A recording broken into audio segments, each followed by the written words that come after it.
Hyderabad financial district లో ఉన్న Medicover హాస్పిటల్లో 640 స్లైస్ సిటీ స్కాన్ మిషన్ ద్వారా గుండెకు సంబంధించిన సమస్యలను ముందుగానే గుర్తించి హై రిజల్యూషన్ ఇమేజెస్ ని మీకు అందిస్తోంది. నిన్నటి నుంచి కూడా తెలంగాణ జాగృతి పోరాటం ఏంటిది, ఆ బాధితుల పట్ల మా యొక్క చిత్తశుద్ధి ఏ విధంగా ఉంది, ఆ సమస్య పట్ల మా నిబద్ధత ఏ విధంగా ఉందో నిన్న మేము అక్కడ పోయిన తర్వాత పూర్తిగా రాష్ట్ర ప్రజానికం అందరూ కూడా చూసిళ్ళు.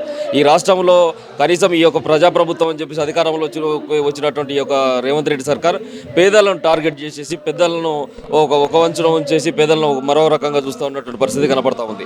ఒకరోజు కుతుబుల్లాపూర్, ఒకరోజు మూసీ సంబంధించిన రివర్ ఫ్రంట్ సంబంధించినటువంటి దాంట్లో కూడా అనేక రకాల కూల్చివేతలు, దాంతోపాటు ఏదైతే నిన్న బాజ్పేయిలో కూడా కూల్చివేతలు, అదేవిధంగా ఇక్కడ దరిదాపుగా ఒక 700 కుటుంబాలకు సంబంధించినటువంటి ఇళ్లను కూల్చడం అనేటువంటి నిజంగా అమానవీయమైనటువంటి చర్య.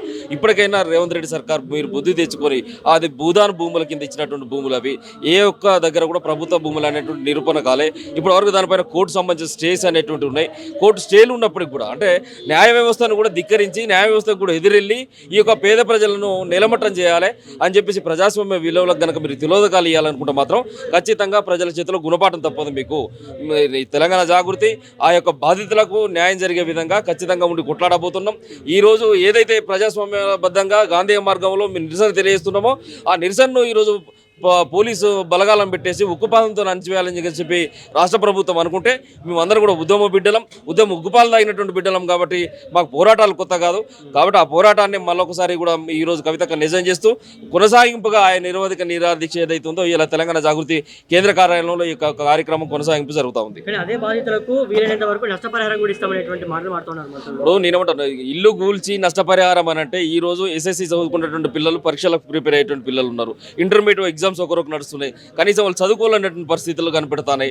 చివరకు కనీసం ఎవరైతే వీళ్ళని తీసుకొచ్చి అంబేద్కర్ భవన్లో పెట్టిన దగ్గర కనీసం మహిళలకు ప్రత్యేకమైనటువంటి సదుపాయాలు అనేటువంటి లేవు. ఒక ఇంటిని కోల్పోతే ఆ ఇల్లు ఎంత భీతికరమైనటువంటి వాతావరణం ఉంటుంది, ఆ ఇంట్లో ఎట్లాంటి వాతావరణం ఉంటుంది, చిన్నతనం నుంచి ఆ ఇంట్లో పెరిగినటువంటి ఆ యొక్క గుర్తులు, తీపి గుర్తులు ఇవి అన్నింటి కూడా మర్చిపోయి బాధితులుగా ఉన్నటువంటి వాళ్లకు నష్టపరిహారం అని చెప్పేసి అంటే అది పరిష్కారం కాదు. ఏదైతే భూమిని కోల్పోయిల్లో, ఏదైతే ఇండ్లను కోల్పోయిల్లో మీ హైడ్రా బుల్డోజర్లు ఆ పేదల పైన ఏ విధంగా ధ్వంసం చేసినాయో కాబట్టి వాటిని అదే ప్లేస్లో, అదే 32 ఎకరాలకు సంబంధించిన స్థలంలో మీరు ఇండ్ల నిర్మాణం చేసేసి ప్రకటన చేసేంత వరకు తెలంగాణ జాగృతి మా యొక్క పోరాటం అనేటువంటి ఆగదు. కానీ వాస్తవానికి ప్రతిపక్షం కంటే ఎక్కువ కూడా తెలంగాణ జాగృతి దీన్ని భుజస్కంధాల మీద వేసుకుంది. అంటే దీని వెనుక ఏమైనా రాజకీయ కోణం ఉందని చూసుకోవచ్చా, లేదంటే పేద ప్రజల కోసం జాగృతి ఎప్పుడు ఉంటుందా, లేదు రాజకీయ భవిష్యత్తు కోసం చేసే కార్యక్రమం అంటే ఏం చెప్తారు? నేనేమంటున్నా బ్రదర్, మేము రాజకీయ కోణంలో ఈ అంశాన్ని చూడడం లేదు. సమస్య ఎక్కడ ఉంటే అక్కడ ఆ సమస్య పైన వాలిపోయేటువంటి అలవాటు మాకు ముందు నుంచి ఉన్నది. ఇష్యూ బేస్డ్ పాలిటిక్స్ చేస్తాను తప్పితే పాలిటిక్స్ కోసం ఇష్యూస్ తీసుకోవాల్సినటువంటి పరిస్థితుల్లో తెలంగాణ జాగృతి కానీ కవితక్క గారు కానీ లేరు. ప్రతిపక్షం ఏదైతే ఉందో ఈ ప్రతిపక్షం అనేటువంటిది వాళ్ళు పూర్తిగా పర్ఫార్మెన్స్ మర్చిపోయి ఇంట్లో వండుకున్నారు.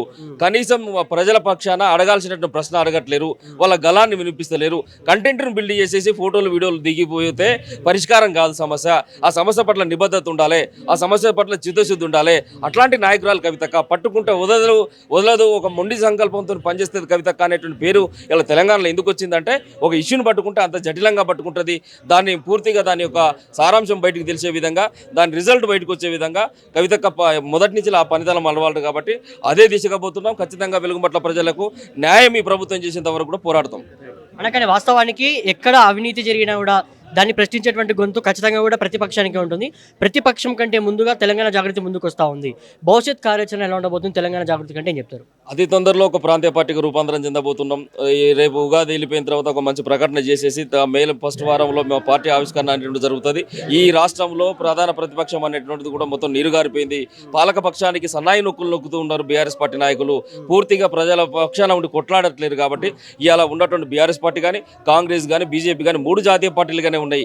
కాబట్టి ఈ ప్రాంతం పైన ప్రేమ, ఈ ప్రాంతం పైన వాత్సల్యం, ఈ ప్రాంత వనరులను ఎవరో దోసుకుపోకుండా విధ్వంసం చేయకుండా మరొకసారి తెలంగాణ పునర్నిర్మాణం కోసం, సామాజిక తెలంగాణ నిర్మాణం కోసం అట్టడుగు వర్గాలకు అధికారం వచ్చే విధంగా తెలంగాణ జాగృతి కృషి చేస్తుంది.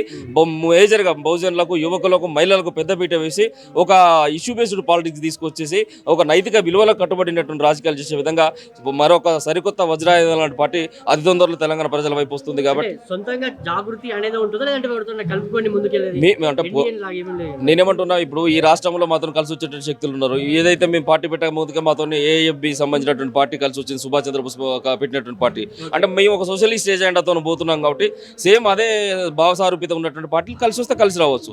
కాబట్టి మేము మాత్రం ఖచ్చితంగా ఒక సెక్యులరిస్ట్ భావాలతో పోతున్నాం.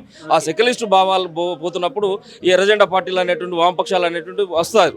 ప్రజలలో పోరాటం చేసేటువంటి దృక్పథం ఉన్నటువంటి పార్టీలు, ఒక భావసారూపితతో కలిసి వచ్చే పార్టీలు వచ్చినప్పుడు ఖచ్చితంగా కలుపుకొని పోయేటువంటి అవకాశం ఉంటుంది. అది పార్టీ రేపు నిర్ణయిస్తుంది. పార్టీ వచ్చిన తర్వాత రేపు పార్టీ అధ్యక్షురాలు ఉంటారు, వారి నిర్ణయం మేరకు మేము నడుచుకుంటాం.